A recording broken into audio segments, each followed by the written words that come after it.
Anteriormente, en el origen de la mafia Chicago. Dicen que infrinjo el acta de prohibición. ¿Y quién no? Tras haber escalado hasta la cima de la mafia de Chicago y evitado a la justicia durante más de una década, Al Capone cayó en manos del gobierno gracias a un ataque en 2 fases. El primero liderado por Elliot Ness. ¡Departamento del Tesoro! Y el segundo por la Oficina de Impuestos Internos. Quiero coger a ese hijo de puta. Con la justicia pisándole los talones, Capone empezó a descontrolarse. Quiero que le matéis y quiero que lo hagáis ya. Poco después fue acusado y juzgado, pero no por los violentos crímenes que había cometido, sino por evasión fiscal. El tribunal declara al acusado culpable de 5 cargos. El jefe mafioso fue condenado a 11 años en una prisión federal. Me tienen encerrado como un animal aquí dentro. En adelante, la integridad del imperio de Capone dependería de sus hombres de confianza.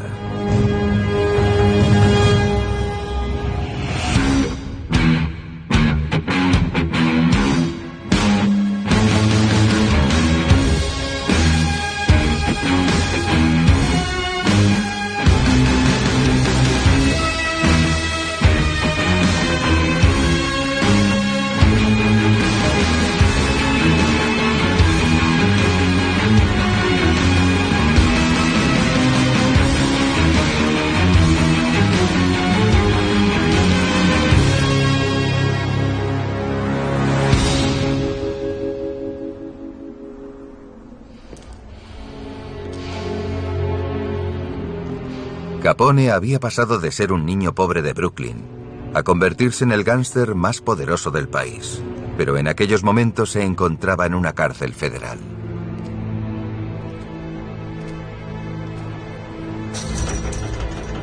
Tras cumplir 2 de sus 11 años de condena, Capone fue trasladado a la prisión de alta seguridad más dura del país, que acababa de abrir sus puertas.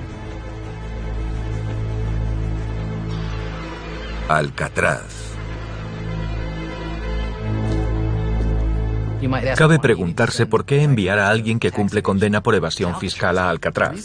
El motivo era que se trataba de una cárcel nueva y el presidente quería justificar los cuantiosos gastos de edificación. Así, convencer a la gente de alejarse de la delincuencia era mandar allí a Al Capone, puesto que saldría en todos los periódicos. Diseñada para albergar a los criminales más peligrosos del país, la prisión federal se encontraba en una isla apartada en la bahía de San Francisco. Las condiciones de vida de los presos eran muy duras, y la situación de Al Capone no era distinta.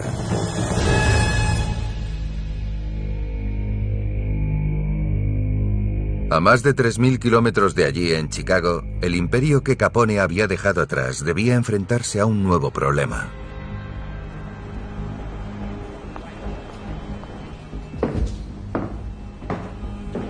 Hacía poco que la ley Volstead había sido derogada. En consecuencia, una de las principales fuentes de ingresos del outfit se estaba secando. El fin de la ley Volstead fue un auténtico problema para el crimen organizado en Estados Unidos. ¿Cómo podían seguir ganando dinero? Con Capone totalmente incomunicado, sus hombres de confianza, Frank Nitti, Tony Accardo y Paul Ricca, sabían que debían evitar a toda costa que su organización se colapsara antes del regreso de su jefe. Fue entonces cuando Nitti, el miembro más antiguo y consolidado del círculo de Capone, tomó las riendas del outfit. Nos quedamos sin ingresos. ¿Os dais cuenta? Aún tenemos. Se juega a las cartas por toda la ciudad. Y también a los dados. No vamos a cambiar el contrabando por las cartas. ¿Creéis que sacaríamos para pagar a los polis? ¿A los jueces? ¿A la mitad del ayuntamiento? No. La gente no se gasta el dinero en comida, ni en ropa, ni en el juego. Pero hay algo por lo que seguirán pagando sin rechistar. Y es el cine. ¿Qué? ¿Ahora quieres meterte a hacer películas?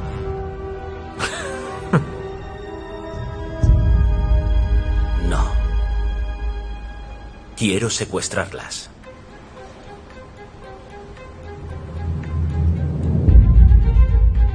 Los estadounidenses acudían a los cines en masa, por lo que la industria generaba millones de dólares al mes. Hollywood estaba en pleno apogeo. Al outfit se le abrió todo un mundo de oportunidades y no las dejarían escapar. Para poder sacar tajada de Hollywood, Nitti reclutó a un matón despiadado, muy conocido por extorsionar a los pequeños empresarios de Chicago. Se llamaba Willie Bioff. Willie Bioff fue un chico judío de los bajos fondos de Chicago que consiguió acceder a niveles más altos de la jerarquía, gracias a tipos como Frank Nitti.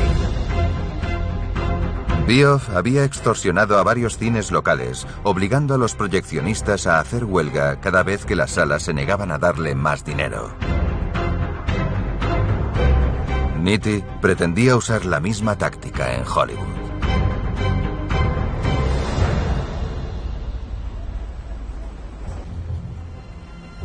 Si los dueños del cine no pagan, los proyeccionistas no trabajan.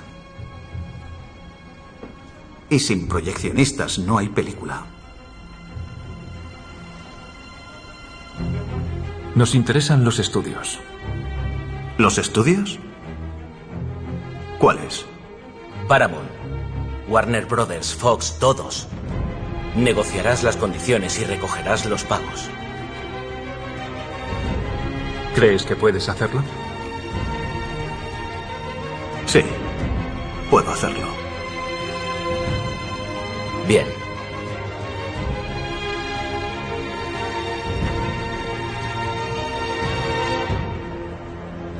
Ya sabes que confío en ti, pero en él no.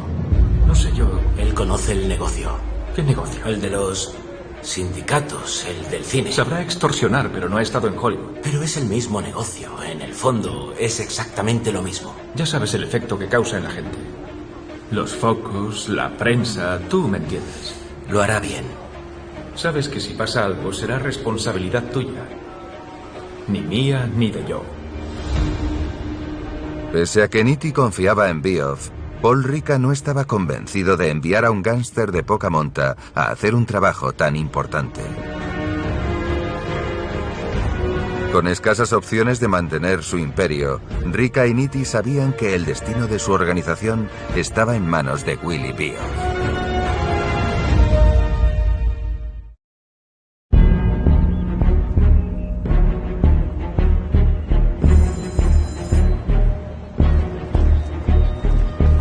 Con Al Capone aún entre rejas, Frank Nitti, jefe en funciones del outfit de Chicago, envió al matón Willie Bioff a infiltrarse en los sindicatos de Hollywood.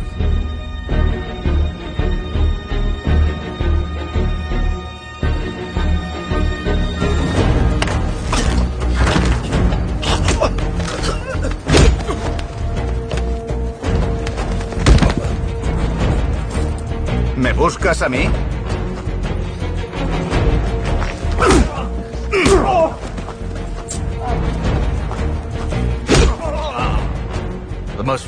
Por supuesto, el caso más famoso de extorsión sindical fue el que aconteció en Hollywood, cuando la mafia de Chicago se hizo con el control de los sindicatos de la industria del cine. Cuando Bioff logró alcanzar un puesto destacado en el mayor sindicato de la industria cinematográfica, amenazó a los estudios de Hollywood con convocar una huelga si no aceptaban pagar enormes sumas al outfit. Willie, Señor Warner, ahí está todo. un placer, como siempre.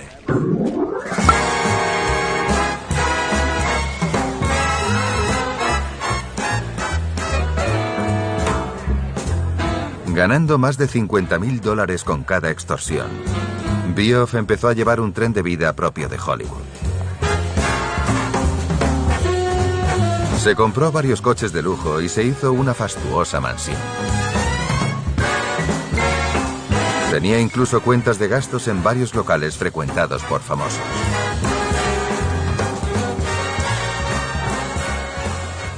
A Bioff empezó a subírsele el éxito a la cabeza. Ya les había pasado a otros miembros del outfit. Se habían creído lo suficientemente importantes como para exponerse e integrarse en la comunidad, en la alta sociedad. Pese a su falta de discreción, Bioff hacía ganar millones de dólares a Nitti y a Rika.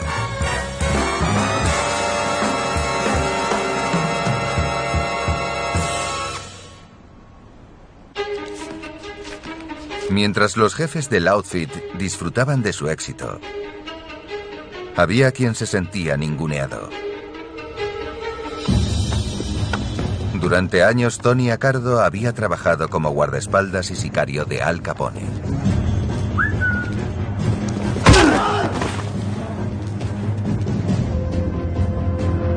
Pero con el jefe entre rejas, el hombre conocido como Joe el Bateador empezó a sospechar que se quedaría al margen si no empezaba a traer dinero a la organización.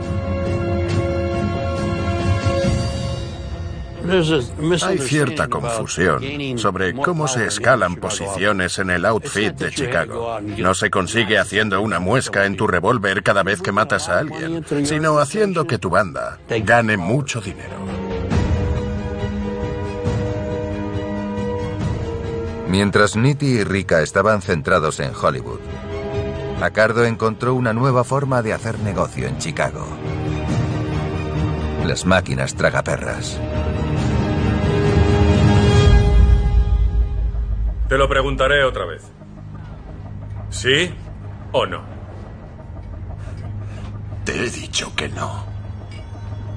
Lo he intentado.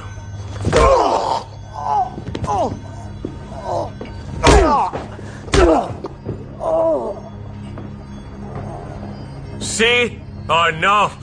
Sí. Gracias. Tony Accardo había empezado como matón. Era un asesino, un tipo duro. Así que, para cuando decidió escalar puestos y convertirse en uno de los jefes, estaba muy centrado y era muy temido.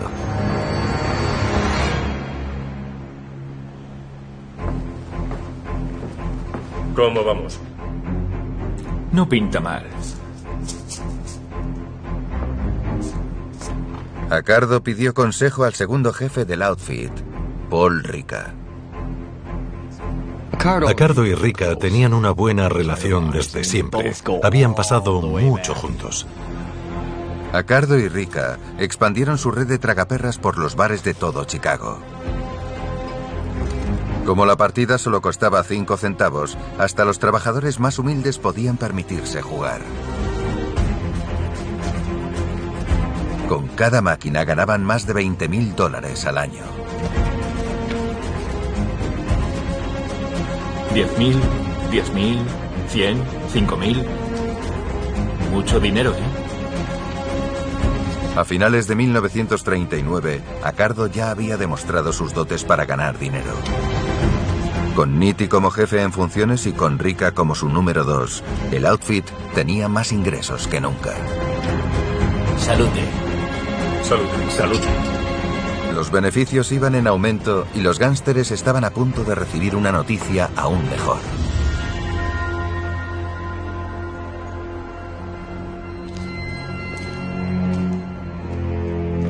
Tras pasar más de 7 años en una prisión federal, Al Capone fue puesto en libertad.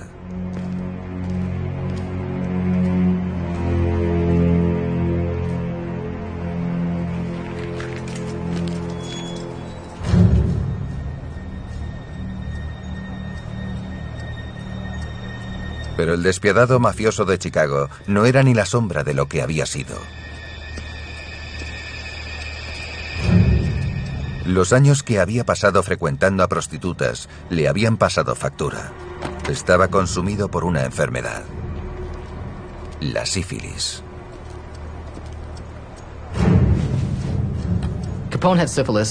Capone había contraído la sífilis antes de casarse y ya en la cárcel de Atlanta le diagnosticaron sífilis terciaria. Cuando salió de la cárcel en 1939 ya empezaba a perder la cabeza.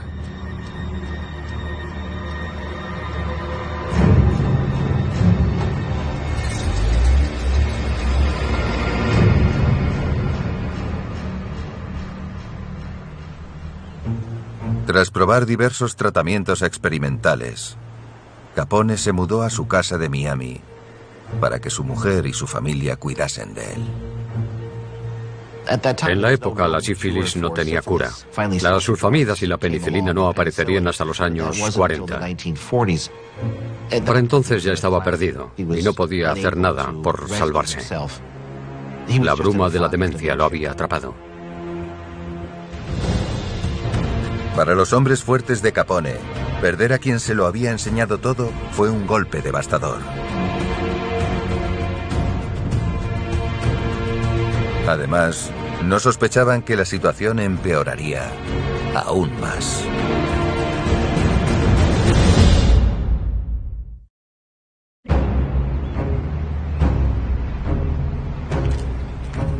Durante 5 años, Willie Bioff había estado extorsionando a algunos de los mayores estudios de Hollywood. Un placer, como siempre. Pero a medida que la codicia del ostentoso gángster había ido creciendo, se le había relacionado con la corrupción que azotaba la industria cinematográfica. Así fue como el hombre fuerte de la mafia en Hollywood acabó detenido. Fue un desastre estrepitoso. Metieron a una de sus principales figuras en la cárcel y aquello atrajo la atención de los medios e hizo que se convirtiera en un caso prioritario para el FBI. Para la mafia de Chicago fue algo terrible. Sabemos que es solo el intermediario, que hace lo que le mandan. Necesitamos a los que mueven los hilos. No le daré ningún nombre. 10 años en la cárcel son muchos. Sin nombres no hay trato. No hay nada peor que ser un chivato. Es peor que estar muerto o que te maten. Nadie quiere ser un chivato.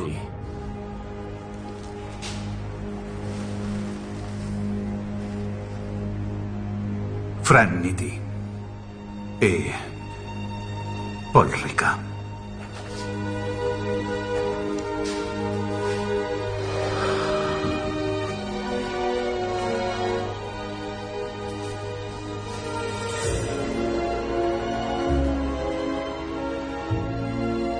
Cuando en Chicago se enteraron de que Bioff les había delatado, Ricca y Accardo supieron que la investigación podía acabar con todo el outfit. Así que decidieron unir fuerzas y hacer algo arriesgado.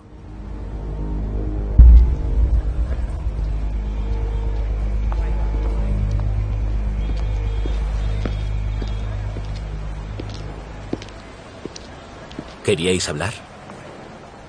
Este asunto de Bioff... ¿Qué pasa? Debe de haber un cabeza de turco. Ya he estado en la cárcel. Estamos así por tu culpa. ¿Ahora vais a delatarme? Fuiste tú quien nos metió en Hollywood y quien trajo a Bioff. Hice lo que hice por el outfit. Irás a entregarte mañana. Tendrás a los mejores abogados. Os lo he dicho. Ya he estado en la cárcel. No pienso volver allí. No voy a pagar el pato. Lo pagarás.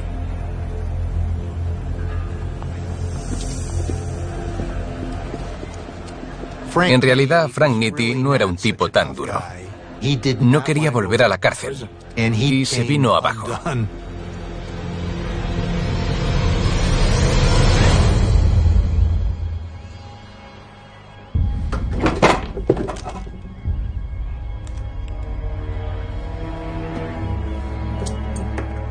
Desesperado por evitar la cárcel, Frank Nitti decidió tomar las riendas de la situación.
El 19 de marzo de 1943, Frank Nitti, uno de los primeros hombres de confianza de Al Capone, se quitó la vida.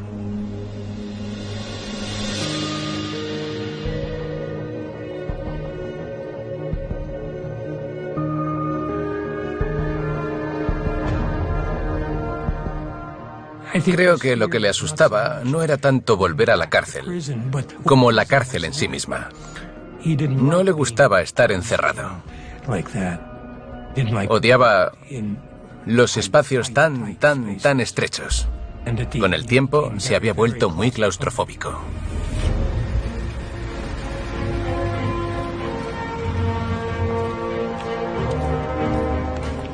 Tras la muerte de Nitti, Paul Ricca no tuvo más remedio que pagar los platos rotos. En diciembre de 1943 fue condenado a 10 años de cárcel por la red de extorsión de Hollywood. Así fue como el control del outfit quedó en manos de un solo hombre.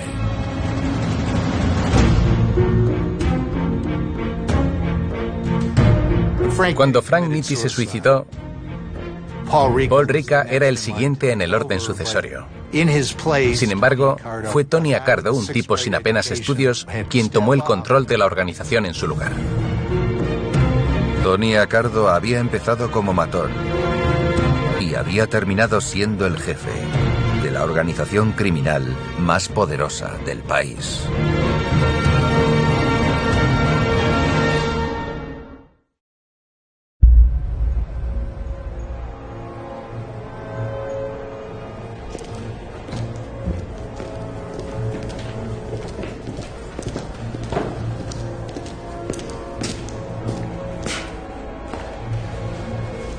Bulger, vengo a ver a Paul Ricca. Poco después de convertirse en jefe en funciones del outfit de Chicago, Tony Accardo fue a pedir consejo al siguiente en la línea sucesoria tras Frank Nitti, al único hombre en quien confiaba para decidir cómo llevar la organización, su amigo Paul Ricca. En esa organización era frecuente que un jefe acabara entre rejas y pasara a ser el consigliere o consejero de la persona que hubiera tomado las riendas en su lugar. ¿Cómo lo llevas? He estado mejor. ¿Qué tal todo? ¿Todos están recibiendo su parte? Sí, bueno. ¿Qué pasa? Necesitamos algo nuevo. Ahora eres el jefe. Mucha gente está pendiente de tu próximo paso. Si quieres esto, tienes que hacerte valer. Necesitas un golpe de efecto. Abriendo otro negocio, consiguiendo más dinero. Exacto. ¿Recuerdas a Sam Giancana?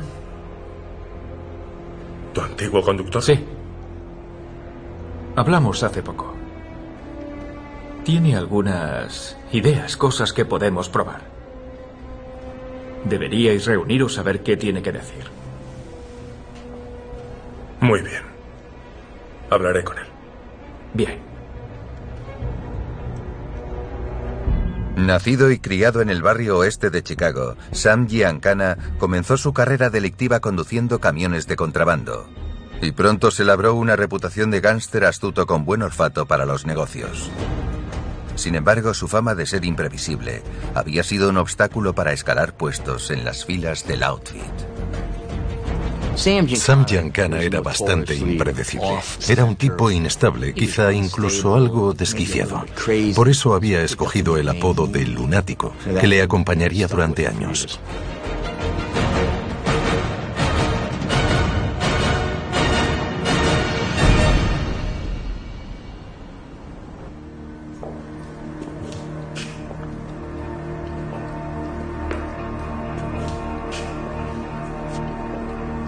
¿Conducías para Paul? Eso es. Dice que tienes algunas ideas para mí. Vale. ¿Has oído hablar de Eddie Jones? Sí. ¿Qué pasa con él? Él y yo pasamos mucho tiempo juntos en Girona. Dirige uno de los mayores negocios de lotería de la zona sur. Es un negocio de negros. Nadie ha podido meterle mano. Porque nadie tiene los contactos que yo tengo.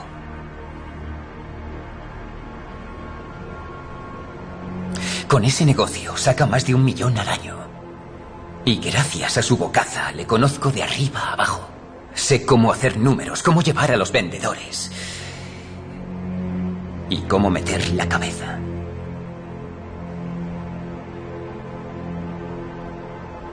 Me lo pensaré. Muy bien. Pero no tardes mucho. El negocio que Giancana proponía al Outfit era uno de los más lucrativos de Estados Unidos. Se trataba de una lotería conocida como The Policy.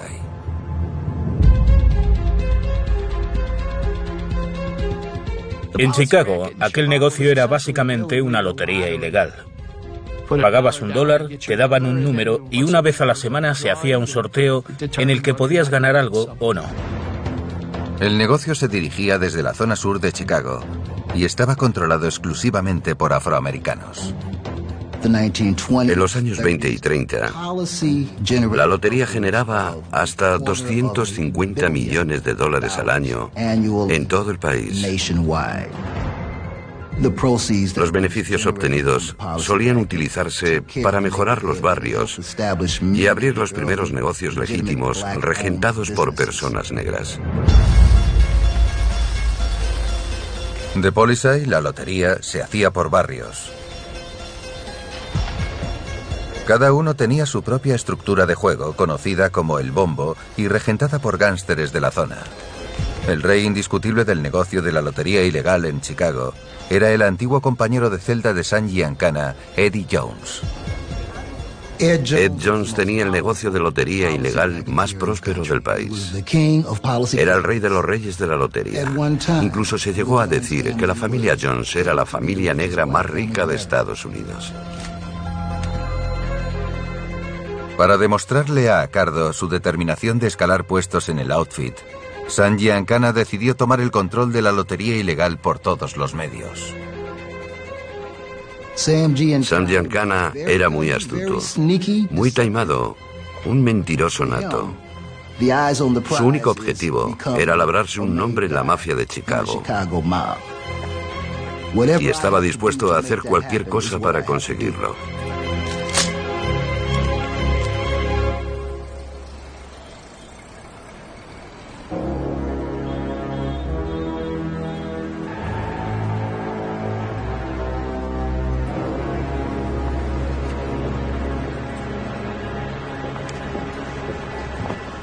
Ahí está.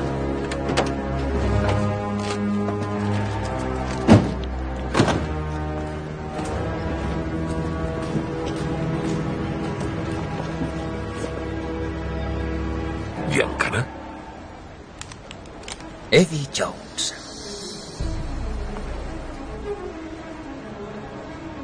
¿Qué pasa aquí? Subidle al coche. Vamos.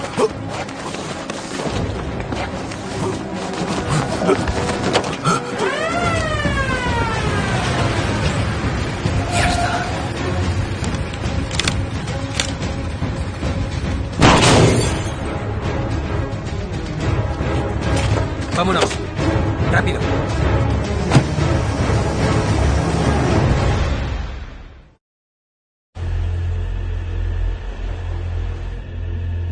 Para entrar en el negocio de la lotería ilegal, Sam Giancana se había atrevido a secuestrar a Eddie Jones, uno de los mayores vendedores de lotería ilegal, a espaldas de Tony Accardo.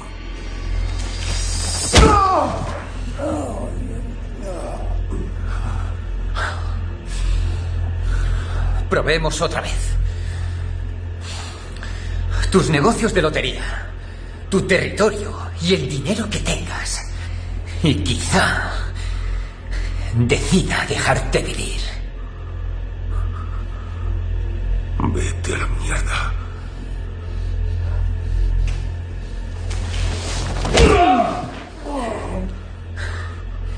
¿Cuántas veces tenemos que hacer esto?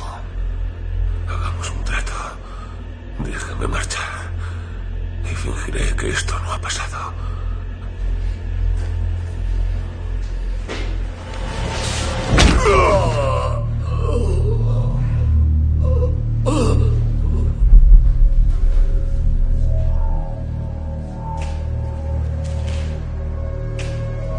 ¿Qué coño estás haciendo?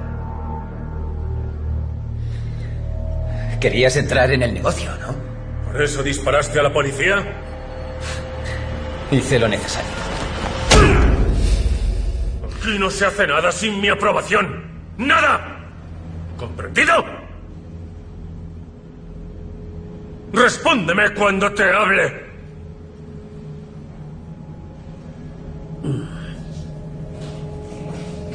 ¿Sabes quién soy? Sí. Si vas a matarme, hazlo de una vez. ¿Cuánto sacas al año con la lotería? 2 millones, más o menos. Te lo pondré fácil. Sal de la ciudad, déjame el negocio y compraré tu parte por 200.000. Tengo elección. No conseguirás un trato mejor. Si quieres vivir, acéptalo. Bien. Trato hecho. Desátale. Déjale ir.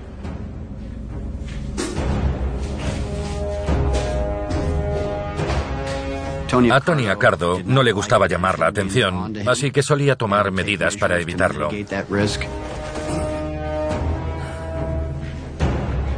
A Sam Giancana no le importaba correr ese riesgo aún sabiendo que era peligroso. Creía que podía controlarlo.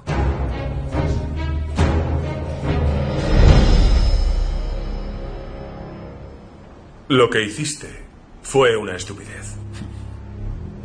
Vale. Lo siento. No volverá a ocurrir. La lotería de Jones. ¿Puedes llevarla tú? Sí. La conozco mejor que nadie. La he conseguido yo. Eso es discutible. Ya. Si te dejo al mando, debo poder confiar en ti. Así que no des ni un paso sin consultármelo antes. Por supuesto. Descuida. Te doy algo grande. No la cagues.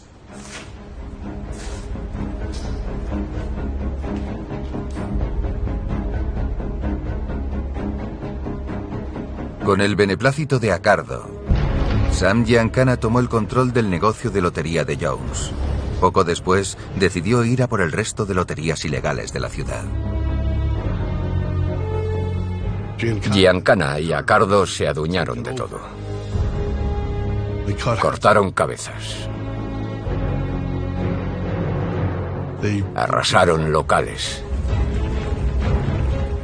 Eran hombres de negocios, pero también personas sin escrúpulos dispuestas a matar por dinero. Dejaron a los afroamericanos como simples gestores, pero ellos se quedaron con el dinero.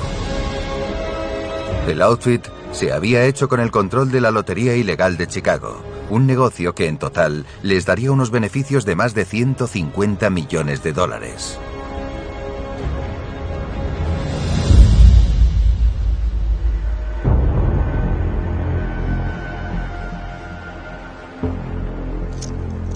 Pero justo cuando las cosas empezaban a ir bien, Accardo recibió una terrible noticia. Al Capone, su mentor, el gángster más famoso del país, había muerto.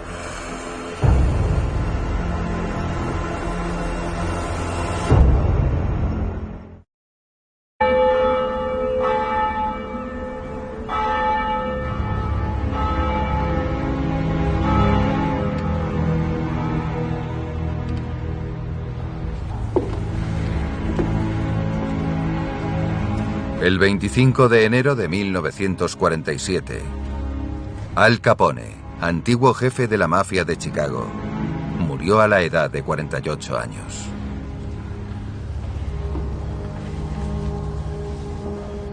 May, te acompaño en el sentimiento. Te aseguro que cuidaremos de vosotros. Si necesitáis cualquier cosa.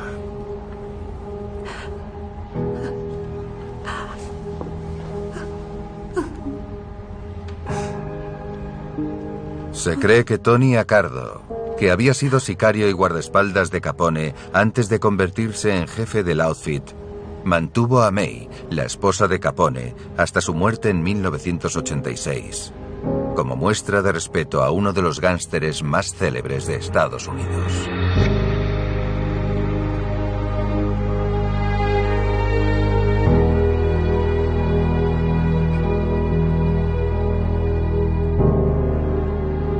Creo que Capone nos resulta fascinante porque hizo cosas con las que muchos solo podemos soñar. Se hizo rico y poderoso.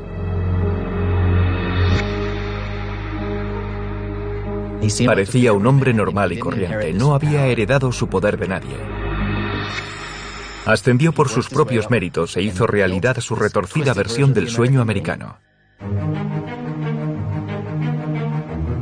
Tras su muerte, Capone se convirtió en una leyenda aún mayor y sirvió de inspiración para innumerables libros, películas y series de televisión. Al Capone contribuyó a la imagen romántica del gángster como el clásico estadounidense independiente que no se deja controlar y forja su propio destino en la vida. Durante casi una década, aquel hijo de inmigrantes italianos había dirigido en la sombra la segunda ciudad más grande del país y levantado una organización criminal valorada en más de $1.000 millones actuales.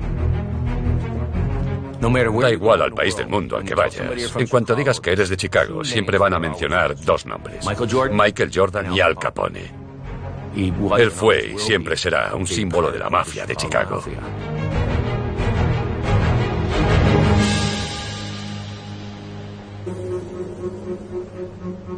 El imperio que había levantado Capone estaba en manos de Tony Accardo.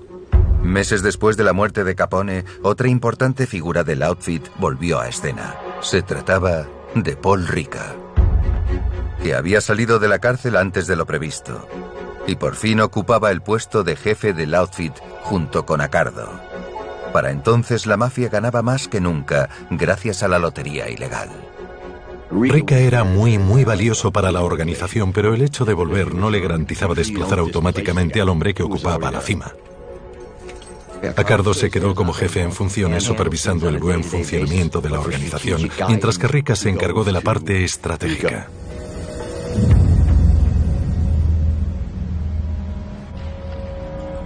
El negocio va bien. Las posibilidades son 1000 contra 1. El premio es como mucho de 600. Así que nos quedamos 8 de cada $10 que entran. ¿Cuánto estamos sacando? Como $500,000 al mes. Es mucho dinero. Lo sé.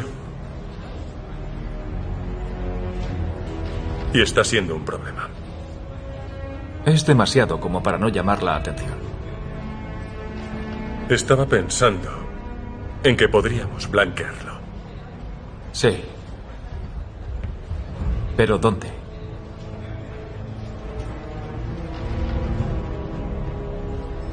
En Las Vegas.